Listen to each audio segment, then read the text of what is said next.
আসসালামু আলাইকুম গাইস, কেমন আছেন সবাই? আশা করি সকলে খুবই ভালো আছেন। তো আপনাদের দোয়ায় আমিও ভালো আছি। তো অনেক লম্বা একটা সময় বিরতি নেওয়ার পর আপনাদের জন্য নিয়ে চলে আসলাম একটি সত্য ঘটনা অবলম্বনে নির্মিত একটি গল্প। গল্পটির নাম কালো জাদুর অভিশপ্ত বই। তো আশা করি গল্পটি আপনাদের হতাশ করবে না। তো আর কথা না বাড়িয়ে চলুন গল্পে যাওয়া যাক। প্রেমিকাকে কালো জাদু করেছি আমি, তবে এর ফলাফল যে এতটা ভয়ঙ্কর হবে তা আমার ধারণার বাইরে ছিল। কি বা করতাম? আমার 8 বছরের প্রেম সব ভুলে গিয়ে সে অন্য একটা মানুষকে বিয়ে করতে যাচ্ছিল, কিন্তু আমার কোনো খারাপ উদ্দেশ্য ছিল না। আমি শুধু তাকে চেয়েছিলাম। অনেক চেষ্টা করেও যখন ব্যর্থ হয়েছি তখন ব্ল্যাক ম্যাজিকের সাহায্য নিতে হয়েছিল। জানতে চান মূল ঘটনা? আজ থেকে প্রায় 2 মাস আগের কথা। হঠাৎ সে কলেজে আসা বন্ধ করে দিয়েছিল। আমি প্রথম দিন এটি তেমন আমলে না নিলেও পরের দিন সন্দেহ হয়। ফোন বন্ধ, কলেজেও আসে না। বাধ্য হয়ে তার বান্ধবীকে জিজ্ঞেস করেছি। নিপার বান্ধবী আমাকে জানায় নিপা পরশু সন্ধ্যায় দেশের বাড়ি চলে গেছে। আমি রীতিমতো অবাক হলাম। আমাদের মাঝে কোনো ঝগড়াও হয়নি।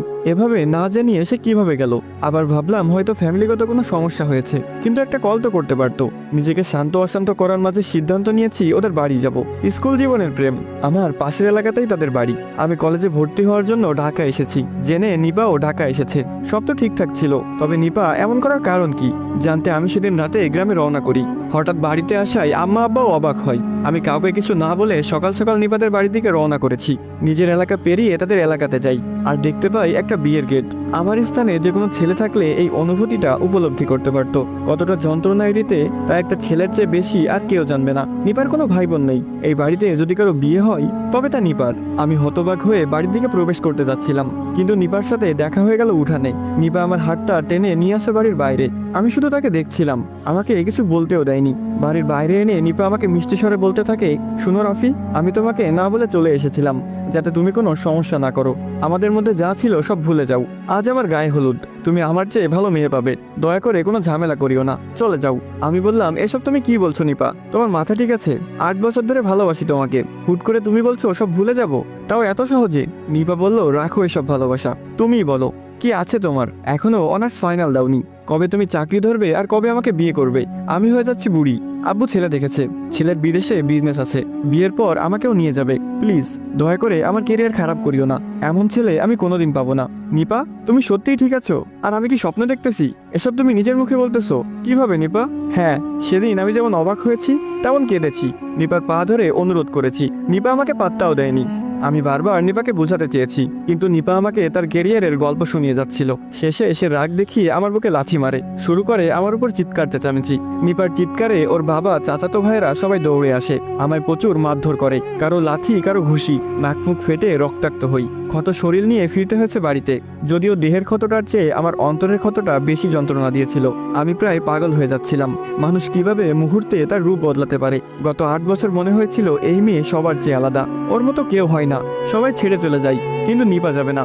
নিপার মতো কেউ আমাকে কোনোদিন ভালোবাসতে পারবে না। সেই নিপা আজ আমার বুকে লাথি মেরে অন্যের বিছানায় যেতে প্রস্তুত। আমি কোনোভাবেই নিজেকে বোঝাতে পারছিলাম না, ও কি সত্যি আমার সেই নিপা যাকে আমি এত বছর ভালোবেসে এসেছি? আমার এই হাল দেখে আমার গ্রামের এক বন্ধু আমাকে সাপোর্ট করেছে। সে আমাকে বুঝাই, কিন্তু আমি কিছুতেই নিজেকে শান্ত করতে পারিনি। ফাইনালি বন্ধু আমাকে কালো জাদুর ব্যাপারে বলে, এটি করলে নাকি নিপা ফিরে আসবে। কোনোভাবে নিপা এলে যদি আমি তাকে বিয়ে করে ফেলি তাহলে আর কোনো সমস্যা থাকবে না। ওই সময়টাতে আমার কাছে আর কোনো পথ ছিল না। তবে রায়হান আমাকে কোনো কবিরাজের কাছে নিয়ে যায়নি। আমার বন্ধু নিজেই কালো জাদু নিয়ে কাজ করত। দুপুরেই আমাকে সে তার বাড়ি নিয়ে যায়। ওর রুমে কিছু না থাকলেও খাটের নিচ থেকে একটা বক্স বের করে। সেই বক্সে রয়েছে অসংখ্য কালো জাদুর জিনিসপত্র। রায়হান বক্স থেকে জিনিসপত্র নামিয়ে দরজা জানলা বন্ধ করে দেয়। যদিও আমি নিজের ইচ্ছাতেই এসেছি, কিন্তু ভয় করছিল আমার। রাগ বা ভালোবাসা অর্জনের ইচ্ছা আছে, তবে ভয়টা এখানে আসার পরে করছে। এখন অন্য কোনো পথও নেই। নিপাকে ছাড়া আমি একদিনও ভাবতে পারবো না।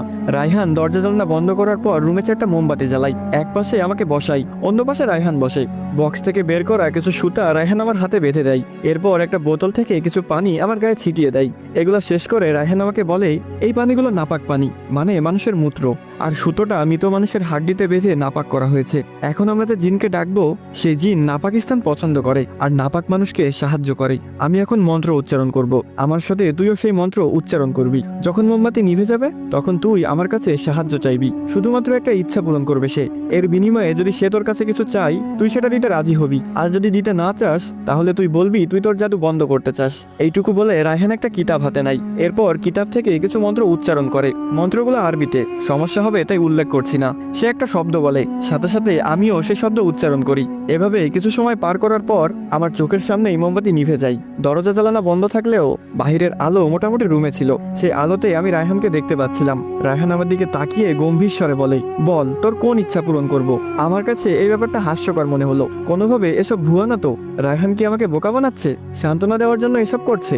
কিন্তু তবুও আমার ইচ্ছার কথা বলি, ভুয়া হোক বা সঠিক, করতে যেহেতু এসেছি করেই ফেলি। আমি ভীত স্বরে রায়হানকে বললাম, আমার প্রেমিকা নিপার বিয়ে হয়ে যাচ্ছে। আমি চাই সে আমাকে বিয়ে করুক, আমার জন্য পাগল হয়ে যাক, আমার কাছে ছুটে আসুক। আমার আবদার শুনে রায়হান গম্ভীর স্বরে বলে, ঠিক আছে, কিন্তু এর বিনিময়ে আমাকে কারো জীবন দিতে হবে।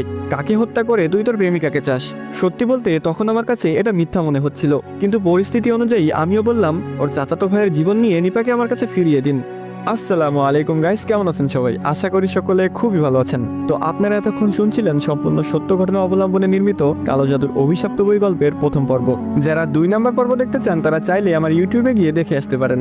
সেখানে পর্ব 1 এবং পর্ব 2 একসাথে আপলোড করা হয়েছে। তো আমার ইউটিউব চ্যানেলের লিংক আমার টিকটক আইডির বায়োতে দেওয়া আছে, তো আপনারা চাইলেই সেখান থেকে গিয়ে দেখে আসতে পারেন। তো পর্বটি কেমন লাগলো সেটি অবশ্যই কমেন্ট করে জানাবেন, এবং পরবর্তী পর্ব পেতে হলে বেশি বেশি করে লাইক এবং কমেন্ট করতে হবে, কারণ আপনাদের প্রতিটি লাইক এবং কমেন্ট আমাকে পরবর্তী ভিডিও বানাতে উৎসাহিত করে। তো ভালোবাসার মানুষেরা, আপনারা চাইলেই কিন্তু গল্পটি শেয়ার করে আপনার কিছু প্রিয় মানুষকে গল্পটি শোনার সুযোগ করে দিতে পারেন।